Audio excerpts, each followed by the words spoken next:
This episode is brought to you by the Denver Center for the Performing Arts.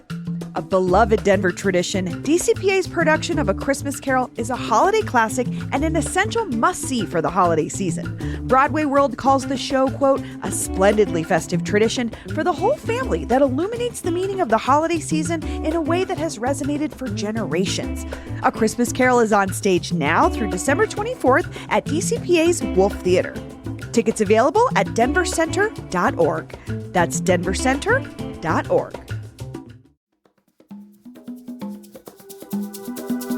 Today on CityCast Denver, a new poll out this week shows what Coloradans are thinking here at the end of 2023, and there are so many stories hiding in these numbers. So we've got two of our favorite guests on today to tear it all up and put it back together. Then, our favorite annual tradition. We're crowning the most epic wins and fails of the year. And yes, this episode is explicit. Today is Friday, December 15th. I'm Paul Caroli, and here's what Denver's talking about.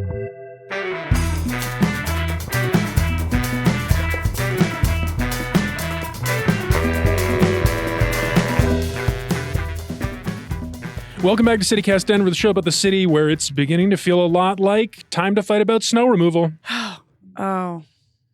Is it? Are we there yet? I kind of got the feeling coming in this morning. Yeah, it was snowy. Yeah. My north-facing sidewalk is still quite snowy. I mean, there was still snow from last time. Oh man, I know. Growing up, I lived on a hill, and we just called it Ice Mountain. Yeah. For 7 months out of the year. Yeah. But I don't know. Well, we'll see. Soon enough, we'll we'll see be how that fighting plays about out politically.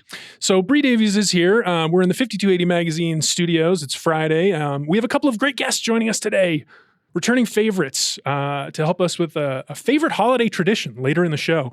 Politics and Green Chili correspondent Justine Sandoval is here. Hey. Hey, how's it going? It's going great. Good to see you this morning.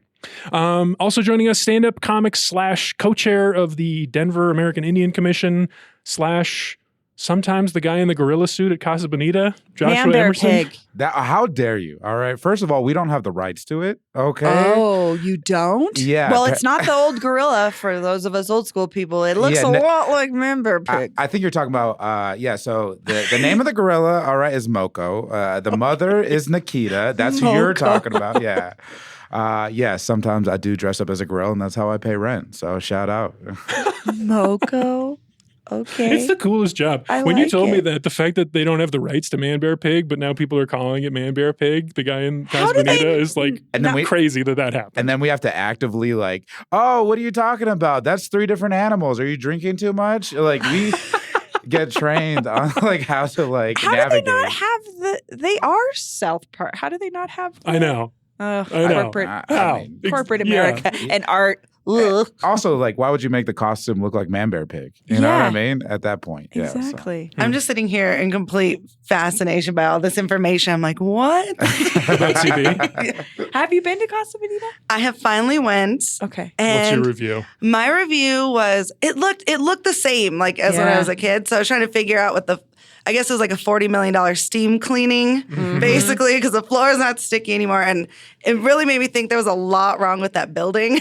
Was the big issue.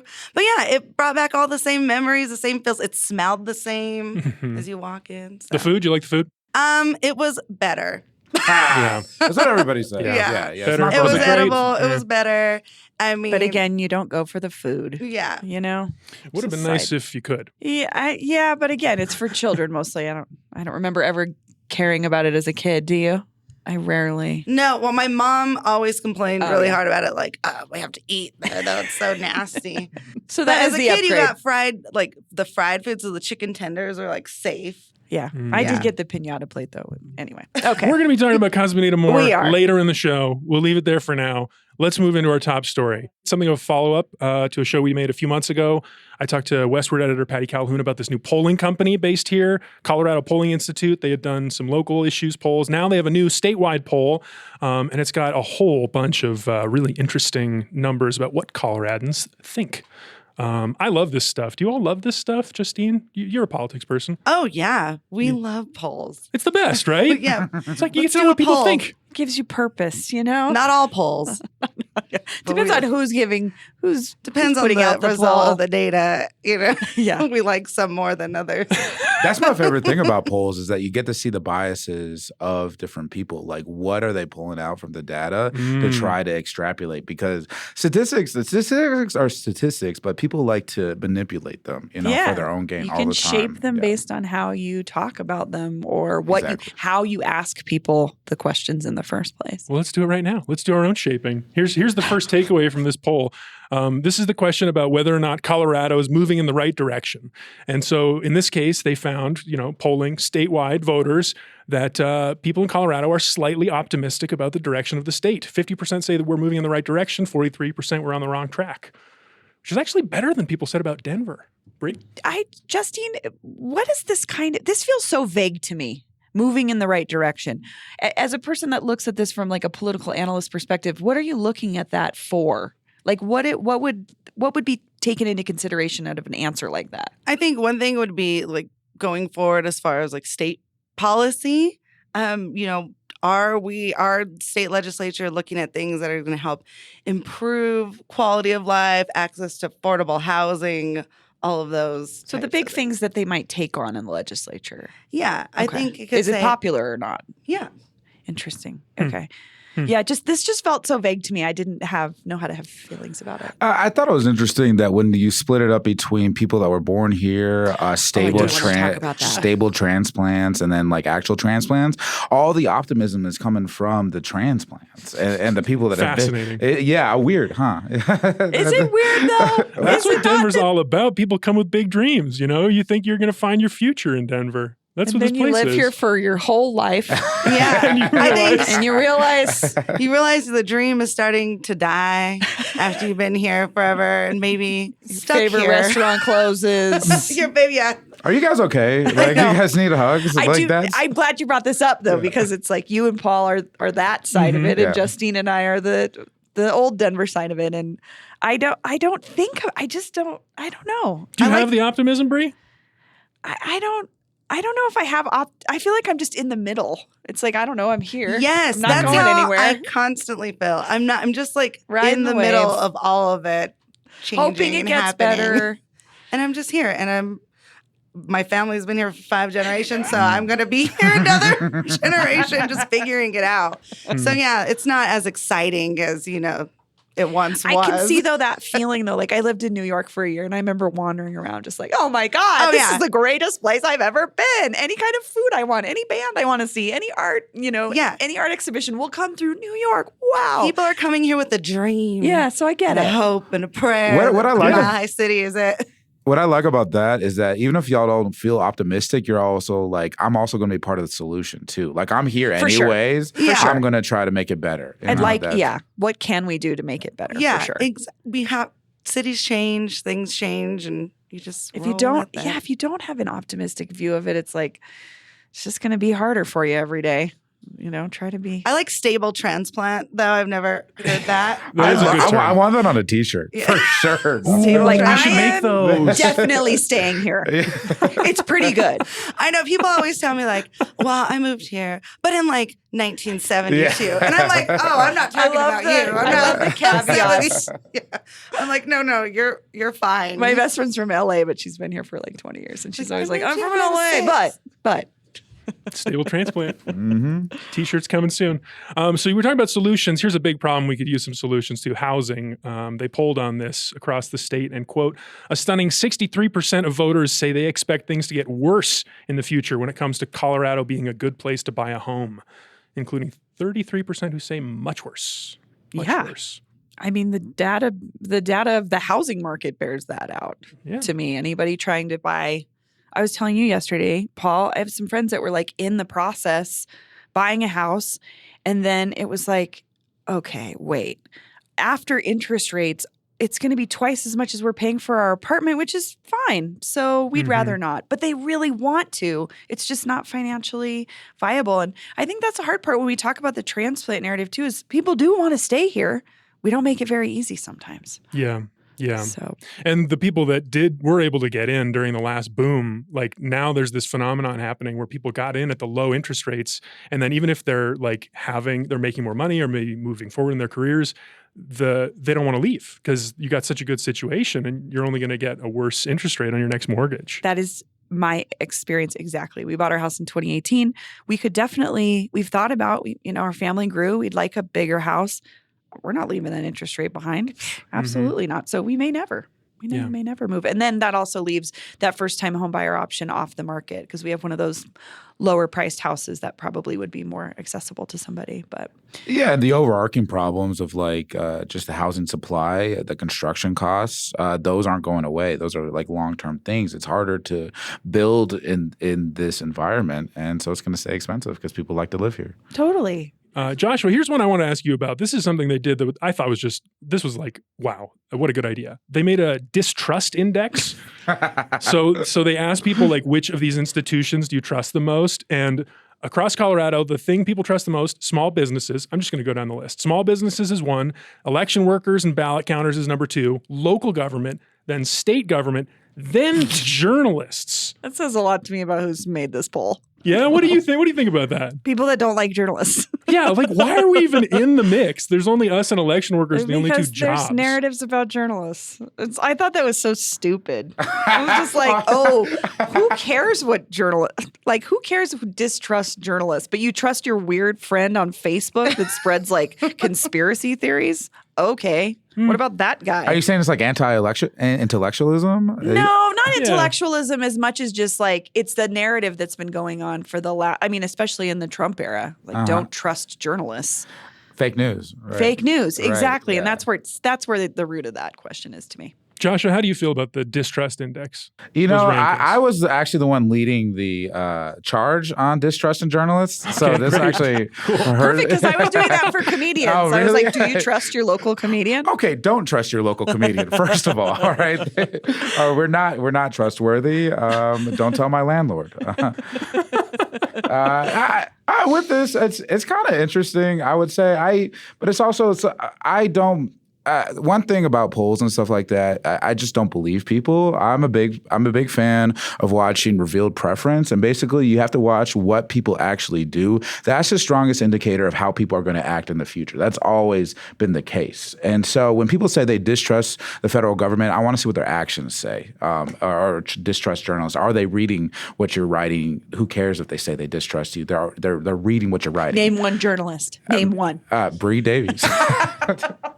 Questionable. She's questionable. That's true. Justine, let's bring us more politics insights on this. What are you looking at? What is meaningful to you in this poll? Well, I mean, this whole distrusting journalists thing has been a real pain in our ass when it's coming to get people to show up at the ballot box and vote as an informed citizen. If everything that you don't like in the media becomes fake news, then we're just walking around like crazy people with that, like distrusting everything. And so that's been a big problem for us. Just getting people to come out. Yeah, I mean, these vote. lies and this distrust of the media has led to huge consequences. And, our whole democracy is really in peril at the moment because of this type of distrust. So it's interesting to see where that's landed, like years later since 2016 on, that's even like a polling question moving forward. And it kind of says that the other side's using that still as a strategy going forward because it's been very effective. So they're pulling on that now so they can use that data. That's alarming to me. And I'm like, okay, this is something now I'm going to take back to the political strategist world and think about. Yeah. Well, lots to think about in that poll. We're going to put a link to the whole report in our show notes if you want to take a look at it. But right now we're going to go to a break.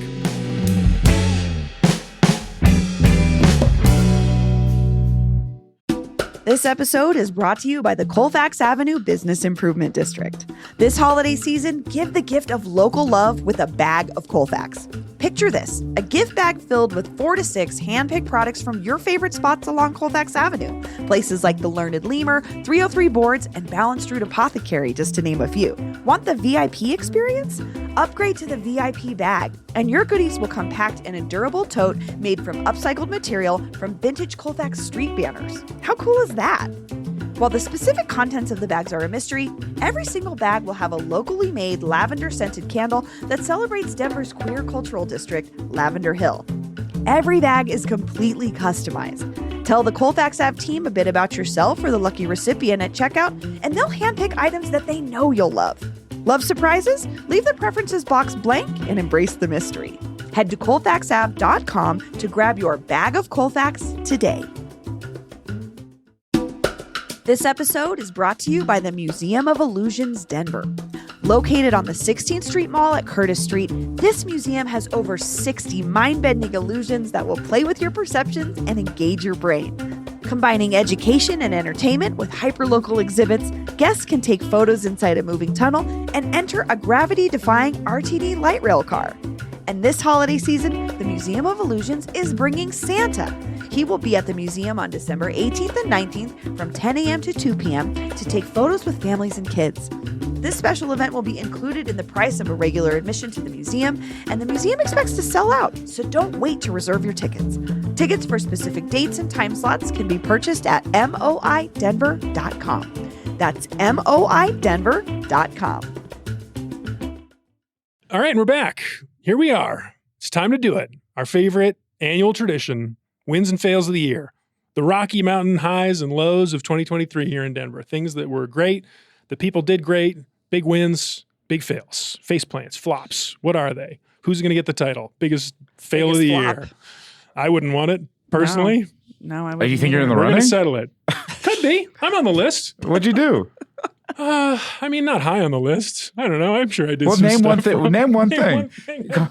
Did you I cut somebody failed? off? Did you Ah, were you passive aggressive? give me a as few minutes. Salesperson? I'll Oh, come we'll back. come- Come we'll back come- to me. we'll come back to you? me. All right, Come back sounds to me. good. I'll think of something. But right now, we're going to do fails first. We're just going to throw some options out here, some nominations, and then we're going to pick one. All right. So, Bree, do you want to give us start us off here? Give us some options. I have two that I feel like are kind of connected. One is that the Denver Diner building opened this year as a Chase Bank, which sucked. Talk about just like, okay, reuse of a space, I guess, but you just like took the windows out. It was such a beautiful. It doesn't look like there's anything there before. No, It just looks and like it's- there's a bank forever. It's so depressing to me. It was such a cool space. And I know the Denver Diner closed. Could another restaurant have gone in there? I would have loved, I think that place was packed all the time. At any rate, it just bums. It's just ugly, crappy architecture now. It took a really beautiful building. And then on the other side of that, Tom's Starlight, the restaurant closed. And that was an actual preservation fight that I don't think was the right way to go. And I just feel like as much as I loved that, I love the Tom's Diner, Tom Starlight building. It's gorgeous. I don't know if the end result of making Tom Messina become a restaurateur again when he clearly wanted to retire. Yeah, to start a whole new thing. We were there, Paul. Yeah. We've talked about this. We observed him just looking like, please get me out of here. And he finally was like, forget it, I'm done. And I don't know if preservationists were in the right place with that one. So those were just two kind of fails for me, what we could have done with buildings and what businesses. I also think it's kind of interesting that if Tom's Starlight, that type of business was on 17th instead of on Colfax, it would have done much better. It's like understanding what Colfax culture is, even going through Cap Hill and North Cap Hill, like It was kind of too like schmancy. exactly, and Especially that for that area, like Oh, that absolutely, particular yeah. area. It needed to be That's a great something. take. Something more accessible. Like it was a diner forever, and diners are these intersections of humanity Something where broader. where we see all kinds of people. And because not that only bar did you was- ask him to be a restaurateur, you asked him to be a totally different type of restaurateur than he's ever been. I think he And- wanted to be that. I think Oh, this is personally. really? I think this was Really? his lifelong dream, or he had this idea of like, if I ever open another place, it would be a swinging '60s, It's cabana beautiful. bar, Las Vegas style cabana bar. Because, like, I don't know. I mean, it's a cool idea. It's beautiful, but I agree. It just maybe didn't match what the clientele would actually be for a place on Colfax. That is a great contender for fail of the year, I think. Very interesting. Joshua, do you want to give us a couple more nominations? Yeah, I got one big one. Okay. It's Lauren Boebert. The whole Beetlejuice thing is hilarious. All right. The fact that you can watch the tape and watch what she's doing with that man and watch her pull out the vape, watch her turn around and be like, I'm going to do this vape. In front of a pregnant woman? And yell at the pregnant woman. You can watch her walk out of the lobby after being asked out, and she does like this little readjustment. Iconic. All right? It is. Are you pro-surveillance? I feel like this is a ploy for more surveillance. I'm not pro-surveillance. I just think it's hilarious. You know, you got to find the funny parts of a fascist system, all right? No, that is a fair point. I've always said that. I saw this as a win for people of Colorado because it was hilarious. She was and I showing do her have ass. that image of her walking out, adjusting her top, saying, "Do you know who I am?" You know it's bad when someone says that. If you have to announce that, Call the mayor. It's kind of like people that call themselves classy. They're not. And we wouldn't even never saw the video if she would have just chilled out when they told her to calm down. You think? Or just I wonder. point blank lied that the smoke, she had her office send a press release that smoke was part of the show, you guys. Wow. Yeah. Yeah. And then she was like, psych. Okay, the video's here. It was my giant vape cloud. Well, it seemed like that's how it went down because there was all of the time, like Lauren Boebert got kicked out. And then now someone would have pulled the footage, like pull that. Also, it's Colorado. Do we think we don't know what a vape cloud looks like? We've all pulled up next to that guy. Yeah. You're like at a stoplight and someone's just fully, you can't even see them in their car because they're surrounded. I can smell it through the computer. All right. It was bubble gum. All right. So she's a win and a fail. She could be a win and a fail. She's up for both. Nominated for both. She exposed herself in a way that maybe may make her unpopular enough to not be reelected. I mean, when did she If get it reelected? took a Next hand job June at is her Beetlejuice to primary. do it, Oof. Yeah. you know. Is it Kirsch? Is that who? Frisch is the Democrat Yes. that she's But likely there's going to be also, like, facing in November. 10 other the people. Republican that seems to be fundraising the most is a guy named, I think, Will Hurd. Yeah. Hurd. And I remember this. It's like we want Boebert to win the primary because she's less electable in the general election. Oh, perhaps. I don't know. I don't know. That's I what I would. thought, I would not yeah. deign to say. I think that's a very interesting race, actually, and there's a lot happening with it. We might have to talk about that on a different show. West slope, best slope. You know. Right. Your proud Says Durango who? pride. That's right. Go Fort Lewis, baby. So it's funny you said that because there was just a whole CPR story on, is it Western Slope or West Slope? Really? Yeah. And There's I was like, both. I said West Slope, best slope. That's what I said. That's what the cool kids say. Yeah. You know. Justine, you got some fails? You want to give some nominations? Okay, I've got a lot for this year. But one of them was that Denver is no longer the nation's top weed city. And that becomes a fail because everyone was banking on that weed money to be sufficient for a long time. And now that people aren't spending, we're not the top weed city, that means a lot of the money and the things that we're going to spend it on that money's going going out elsewhere. the door. So, yeah, there's a lot of factors that play into that, but there's a lot of things that the weed industry is dealing with right now. Declining sales, of course, all of these robberies that happen with like the stolen cars. My friend was talking to her bud tender, and he was one of the guys that got held up, and it terrified the shit out of him. She said it shook him so hard, and I can't imagine. I bet. Again, we're talking about people in like hourly service jobs being on the front lines of something really scary like that. The regulations around this industry just don't make sense at this point. We're 10 years into it. We have people using cash for their businesses, and we expect them to grow. It's kind of like asking and then you're for it, surprised too. and armed And robbers armed show robbers up. exactly. And steal your product and your cash. I mean, they tried to set it up with all of these regulations. I don't to monetize off of it, but to set up like these respectability guidelines around it. And it actually just turned into a whole other cartel of drug business in Colorado. And it's just not working. But yeah, that's a big fail. Couldn't agree more. Great fail. I got one. I have two that I brought for fails. And these are two I think are real serious contenders for fail of the year. One is Kwame Spearman, who was one of the 17 people who ran for mayor and then was the only one who dropped out because he was polling so poorly. Then and didn't tell his campaign manager. Right. Really? She learned from like Facebook or something. Like, oh, I'm fired. Yeah, like, oh, what? So It was lovely to watch. it all was. of I did enjoy It the was very burn down enjoyed of it. that one. I did enjoy that one too. So he lost the race for mayor. Then the company that he was the CEO of, Tattered Cover, declared bankruptcy.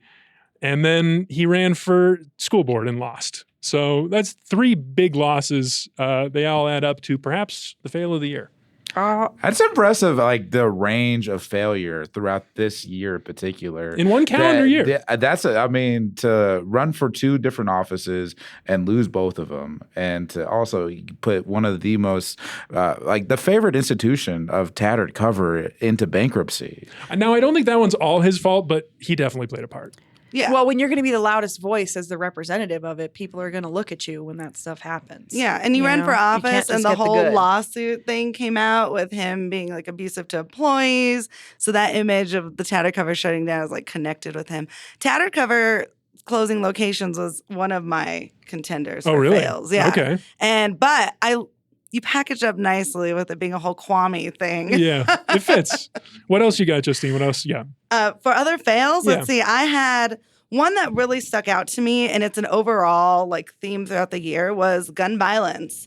And I yeah, looked at that one too. when I went through the entire year of news Oh, stories for no. several hours, and that was a theme amongst every week. There was shootings at East, the East High School shootings. Oh, that was this year. Yeah, there were two shootings at East High School. The shooting at the Tesla charging station, road rage, domestic violence, just constant stories. And since 2021, we've hit a 40-year high in gun violence in Colorado. And in 1 week, at the end of May, there were 21 shootings and 6 people killed in Colorado this year. Gosh. Also, including in that, suicide rates were also up too with guns, which is the number one cause of gun death is through suicide. So that was one thing Wow. that was really glaring to me this year was the amount of gun violence throughout the state. That makes me think about the poll again and people being optimistic about the direction our state's going and all the shootings that we've had, the high-profile shootings, the day-to-day shootings. That's a good one. That one, not a good one, but it could be the fail of the But year. it's a contender. Contender, yes. My question is cowboy Crocs, win or fail? That's the final question. My shipment needs to arrive, then I'll tell you. I'll tell you how they look. I'm an Uggs apologist. I'm not a Crocs apologist, so I don't really have a dog. Does in this. Uggs You're have an a Uggs cowboy, apologist? cowboy slipper? No. Oh wow, those are ugly. I have those about are 20 pairs. Do we have our list? Justine, do you have more? Because we got a pretty good list here. I had an honorable mention. Chubby's heir, who was accused of skimming $324,000. Which location? Oh, the OG, the 38th and La actual- Pan one. But I thought, why is this a fail? Because homeboys taking money, and that's going to put Chubby's at risk of closing when there's some Kwame then what bankruptcy will you stuff with do? Chubby's.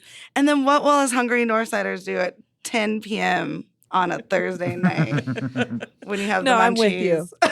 Also, it's just a bummer story. Like, it's Yeah. a local business with this It's a deep fail. family lore. And it explains why my special with chicharron and my fries is like $30 now. I'm like, what the heck? Yeah. All right. Chubby's, the theft from Chubby's. That's up there. That's not good. But we also got Kwame Spearman's bad year, gun violence, the weed sales continuing to slump, Lauren Boebert's big night at Beetlejuice, Tom Starlight closing.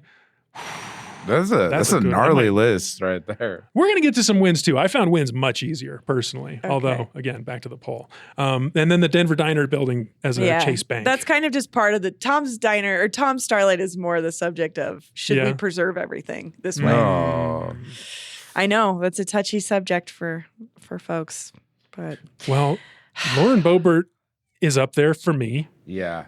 That's a big one. Oh, because that was nationwide. yeah, And that doesn't feel Denver centric enough for our list personally. But go ahead. No, I think it's Denver centric, but it became such a big fail that it went nationwide. That's what I'm saying. It was such an embarrassment. That's true. And how many times has she been reelected? And just to see, because she's been this for so long. And then this isn't like she was building up to this. She's just been this, and then it's finally for everybody to see. That's what I said. She's been acting ratchet for years. Like, she's been in the streets. And so it's like just going back to who she is. I don't think anyone should be shocked that she was wilding out in the theater. Like, yeah, she's been crazy. The cops, she has a lengthy police arrest record for like pit bulls and stuff. That's some hood stuff that she has like pit bull charges and like she's very ratchet. Oh, so record. perfect for the vaping in the theater and blowing it on a pregnant person. I don't even have a pit bull charge.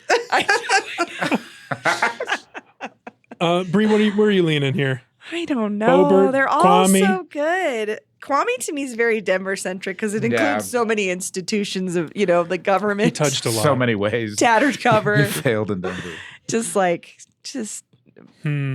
I don't know. Justine, between those two, do you have a pick?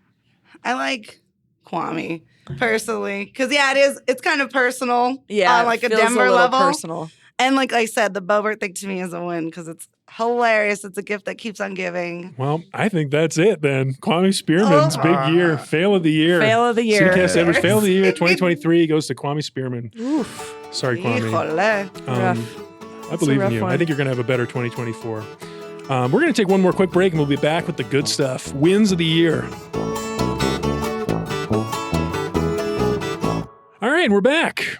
It's time to pick our win of the year for Denver in 2023, the ultimate Rocky Mountain High, the 14er of Rocky Mountain Highs, perhaps. The 14er? I don't know. We have 78 of them in this state. 78?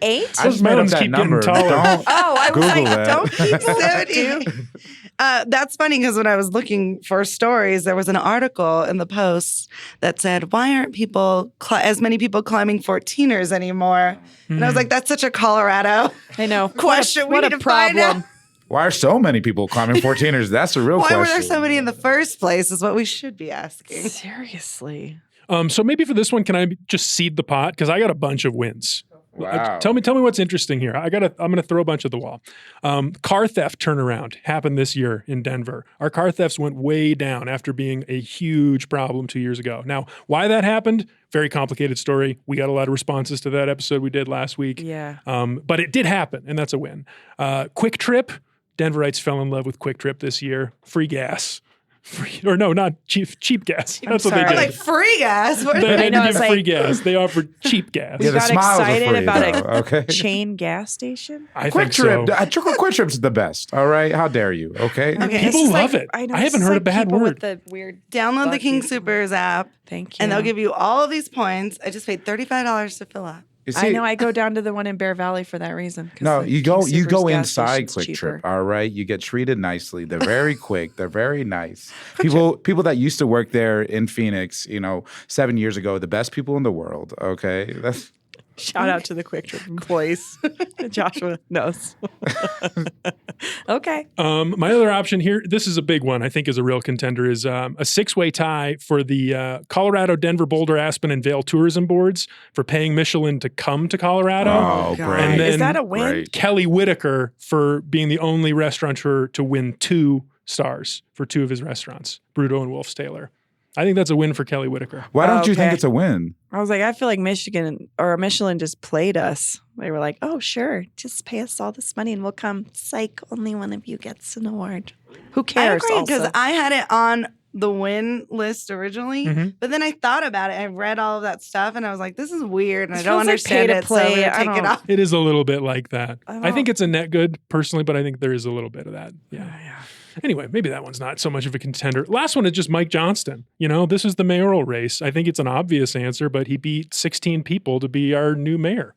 That's a huge win. Let's go, Mikey J. Yeah, he was on my list too, just for like, I know that the House 1000 thing has been complicated and not maybe executed the best way, but he's like actually trying, engaging with the community, engaging with folks. I like the way City Council has stepped up into this as well. In particular, Chantel Lewis has been very on the ground about it. So maybe this is more of a general win around our unhoused situation, but it just feels like something is being done in a different way for the first time in a long time. And I would credit that to the administration. It's on my list too. Is that New mayor yeah. Denver? Yeah. What's kind of crazy though is that he also got his car stolen. So it's kind of weird that he got his car. He touches two of them. I think he got it stolen in like a few years ago. He's right? had it stolen twice. Oh, apparently. Okay. Oh wow. Bad for Yeah. people. Yeah, it really is the mayor of Denver. He really is. Okay. Yeah, he's a man of the people. Yeah. Bree, how about you? Any other contenders for win of the year? Oh yeah, I have a couple. I mean, DIY as a sort of like unofficial arts scene across mediums is doing really well here in Denver. I think post the Ghost Ship fires in 2016 and just rents going up, it's been harder and harder for artists to create spaces for art to happen in a like non-commercial, non-corporate way. And a lot of folks are really thriving. I was interviewed for this great piece by Rocky Mountain PBS from Lizzie Mulvey about how it's thriving. And Seventh Circle said that they do a membership program. So they're a all-ages DIY space that helps fund their rent and stuff like that through being a member. And then you can get into shows for cheaper. And they actually saw like a big rise in their membership. So people are really supporting it. D3 Arts in Westwood is doing incredible things. They're programming the shows that they're putting on. It's like the most diverse, and I know we talk about diversity. It's the most diverse I've ever seen DIY be in the 25 years I've been a part of that community, and it rules. Like, I love it. And I mean diversity in like backgrounds of people, but also ages of people. And, Rhinoceropolis, again, the space formerly known as, just recently reopened. I learned about another space this weekend called Creepatorium. So these There's places, something happening. The energy is there. It's always there, but it's nice to see when it ebbs and flows and it swells up again. And I think that the artists they're thriving in spite of prices in this place being expensive to exist. They're still doing it. And I'm just so proud to be a part of that lineage, but also love to see the next generations doing it. So That's really refreshing to hear because I wasn't aware that that's a huge win. But, and you're very knowledgeable in DIY art space. And when a lot of that shut down in what is now Rhino, and right. I remember that scene and a lot of those warehouses there. So I didn't really know where a lot of that went. Yeah. So it's nice to see that, it's more diverse and it's actually thriving. So that's...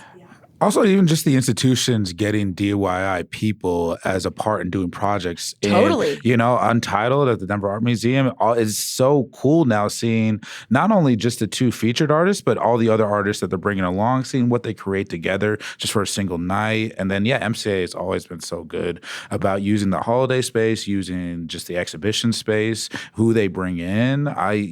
So even like the SPF, tier 1s and tier 2s are like finding just creatives here in Denver and making empowering those them. Connections, to bridge that from the sort of like unofficial to the more official. Right. But that also means a lot of times I've been through that process is like, then you get paid more. So you get to do the community work and then you get to move into these larger institutions that pay you.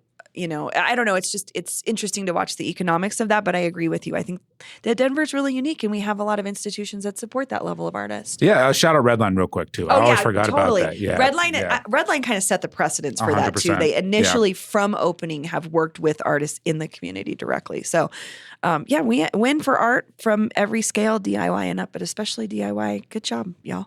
You're doing it. You got me feeling something about that. Thank you. That's nice. That's my job. That's a really nice one. Damn, that's a good. Yeah. Oh, okay. Are there more? Do we have more? That one feels great more to wins? me. I got a big win. I'm surprised it hasn't come up yet.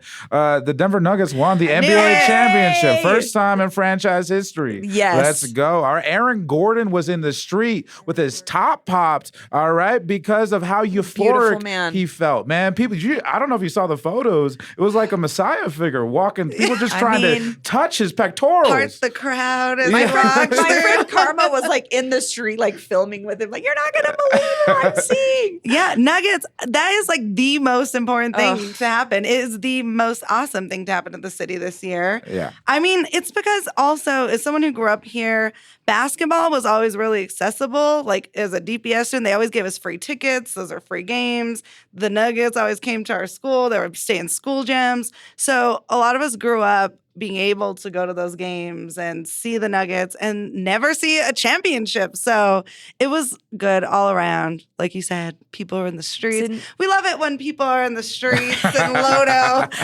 after one of our sports ball teams wins. But the intergenerational aspect of it too. Joshua and I were out on the street during the parade, and we were talking with multiple generations. Yeah, grandmas that were like, oh, I've been watching, I'm trying to think who their favorites were. The stable transplants were so excited. And so were the transplants. Never mind that Josh was a Suns fan. Hey, man, Devin Booker's the truth, all right?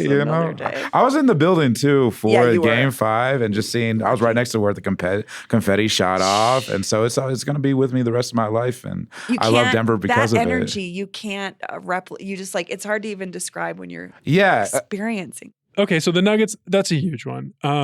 Did you have more, Brie? I mean, mine were kind of statewide, but universal pre-K, the fact that I know that the bump out was the rollout was a little bit bumpy, but the fact that we have this opportunity for families to get up to 15 hours a week of state-funded preschool before children are eligible for kindergarten, from a care perspective, a price perspective, this is something that families struggle with. And I love that our state took that on as something important. I have a kid in this very age group, and it can be kind of life-changing for a lot of folks, especially when you don't have adequate childcare. And I don't know, it's great. I feel good as a parent that I get to live here.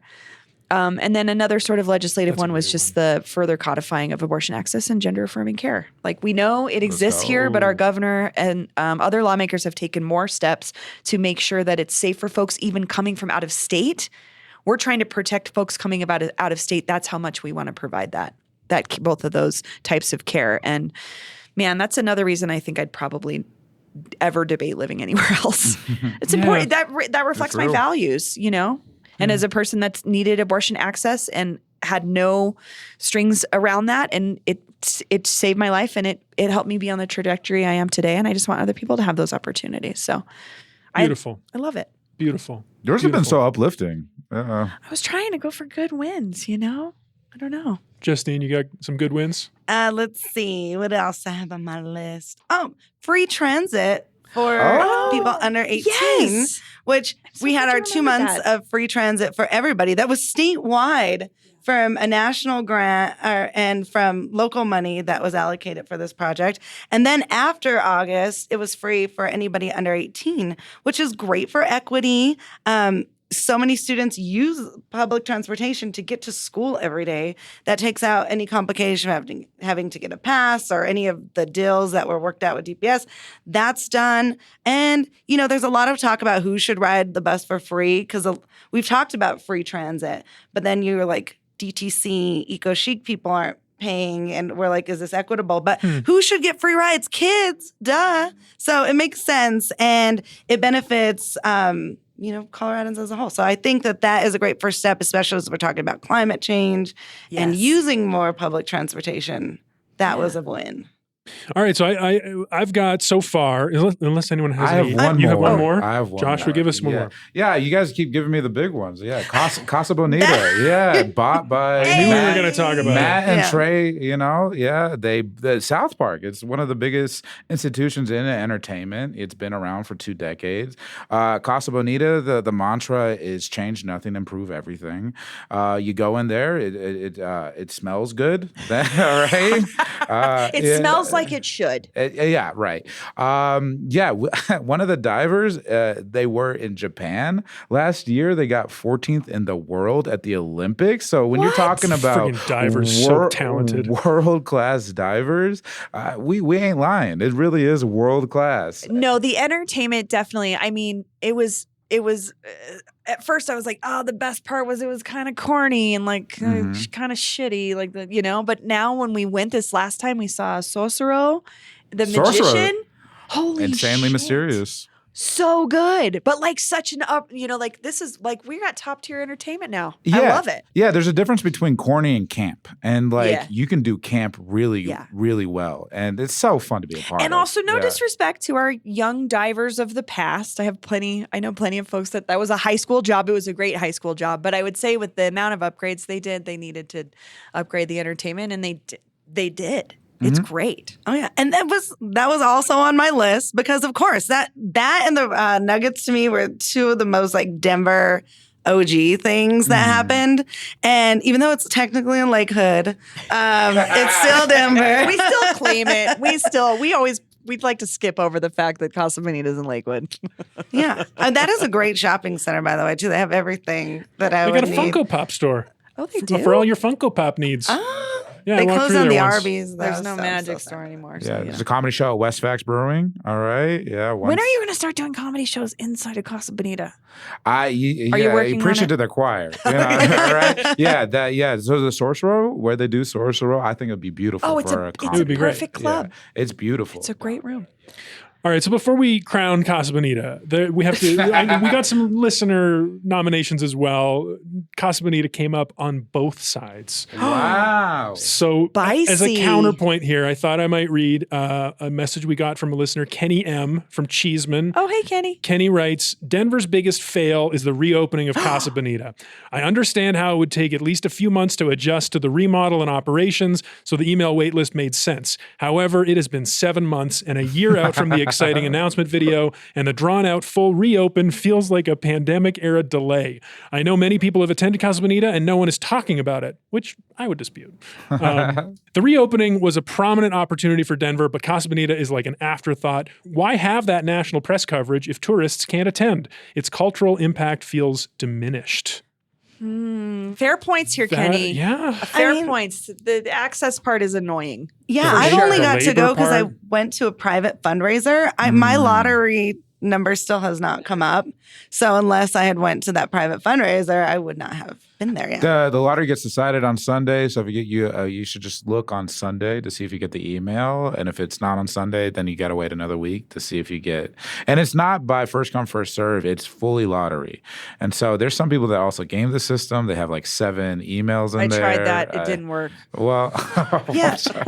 Like, how do you plan a Putting trip to myself on Denver? Front Street. I tried. No, actually. Like, how do you plan a trip to come and put Yeah. that on your tour checklist and you don't know if you can get in? Yeah, My Kenny, old- that's a good point from Kenny, that it denies Yeah. tourists. That it's was nice for locals. exactly my friend Ruben came for his birthday because he lives in Arizona and he comes here every year. And he was like, I was like trying I told his girlfriend, I was like, sign up. Maybe you'll get the lottery. I don't know, but we couldn't get in, and it does kind of suck. So I see that point. yeah, it's just hard. It's part of it. Yeah, They're going growing slow. pains, and they'll probably be open to the public in the future. But I thought you were going to drop a date there for a second. nah, nope. Justine, I think you said you had one more. I do have one more, and that was that. Back to my hood again. La Raza Park becomes Denver's 3rd historical cultural district this year. And that's great news. This is one of many cultural districts, of 3 that we've had now, including the Lincoln La Alma Park designation a few years ago. But it's really exciting because I think for the first time, we're starting to really highlight like different cultures in Denver's history, not just like through a very white lens, male lens of like cowboys and, you know, that the Wild West story that they like to tell. So that's nice to, you know, finally have that recognition. And I think that's happening all over the city. So that's something that's really important to me because I often hear, I think that with a lot of the change, we don't tell a lot of the old stories. And this idea that Denver just started to exist or become this great city post marijuana is like pretty disheartening. So I really like to tell those stories. So the idea of La Raza Park having this designation is really important. And it opens it up for, you know, telling the story in the future, for the preservation of the park, and continue to use it as a community space. Which is what the other thing I love about it is around this, the momentum around it before we got that designation was like La Raza Park Day. And like, you know, it was the Cruise Down Feds Day. And it was a really cool embracing of the fact that this community is so integral to who Denver is. And also the city acknowledging we really did some wrong here. How do we celebrate these people that have rooted themselves and created the Denver that we know today? And growing up, I mean, I kind of was like, I can't believe we're here. Yeah, Like, well, in the growing up 90s, here, I it was never would've Columbus thought. Park. Yeah. And it pissed everyone off as they rode past it every day. So to go from like this, outrage and slap in our face of being Columbus Park to now being La Raza Park, which there's an actual whole story behind that because it used to be called Navajo Park. Really? Yeah. And then there was a big move and there was, some cultural tension between a lot of the Italian Americans and the Mexican Americans in the neighborhood. And so they changed it to Columbus, which was makes it even worse. Wild. And so then Chicano, it's basically like a Chicano named La Raza name now too, which there's a little controversy around that word, but that's like the interesting history of it. So taking away the Columbus name was so important, and now honoring that moving forward is even more important. Wow, this was a big year for Denver. I think the wins outweighed the I do fails. too. Yeah. I think we had some Now really that we cool, got a full list. I'm optimistic. The car theft turnaround, Quick Trip, Mike Johnston, big year for the arts, especially DIY, the Denver Nuggets, universal pre-K, further codifying abortion access, free transit for kids, Casa Bonita, maybe a win, maybe a fail, still undecided. La Raza Park and recognition for different, more historic landmarks and contributions to the city. Hugely important. Oh man, that's hard. Mike Johnston is coming to the top for me. Casa Bonita. Do we give it to Casa Bonita? Are there too many caveats on Casa Bonita? I still I'm like gonna the do the Nuggets. Nuggets. Yeah. The we're Nuggets? The Team Nuggets. Nuggets over here. Yeah. I could be up for the Nuggets. I would have any day, of course. Done. I love. Done. Of I course, love they the earned Nuggets. it. They win the Nuggies. championship. You're the win of the year. Of course. Jokic, he plays like a toddler, but he's I am amazing. tired of what's happening to him right now with the refs, but we will talk about this Yeah, later. yeah. The ref stuff is bad, but he's also a big baby too. You know what I mean? They're not helping him when it comes to him liking basketball more. I know. He said that really hate word, this job. Whatever. Anyway, yes. No, I'm with you. I think the Nuggets is also an intergenerational story. We sometimes have trouble thinking of ourselves, or we think of ourselves as a big city, but then we don't have these big things, and we have that big thing now. And it's not even just a sports story either, because this is like, Stan Kroenke's team. This is his second championship in the city in 2 years. And he's got these big plans for developing like a new downtown next to downtown. Is he going to ride the headwinds of these championships to like bigger development? I don't know. It's a huge win. Hugely impactful win. Yeah, we'll tear it down when we win again. All right. Well, that's wins and fails of the year. What a fun conversation. Good tradition. Nice Justine, to think back at all of this stuff yeah, this year. Yeah. Thanks, you guys. Interesting year. This was great. Justine, Joshua, Bree, thanks so much for joining me. Thank you. Thank you. Yeah. That's all for today here on CityCast Denver. Our producers this week were me, Paul Caroli, Natalie Rivera, and Olivia Jewel Love. Peyton Garcia and Adrian Gonzalez write our morning newsletter, Hey Denver. Bree Davies is our host. Our music is by Los Mocochetes, with additional mixing by Tyler Lindgren. Plus a holiday mix on some of our usual music by listener and local Jacob Bloom. If you haven't already, subscribe wherever you get your podcasts, follow us on Instagram at CityCast Denver, and tell Man Bear Pig about us the next time you see him. You can sign up for that daily newsletter and learn more about us at denver.citycast.fm. See you next week.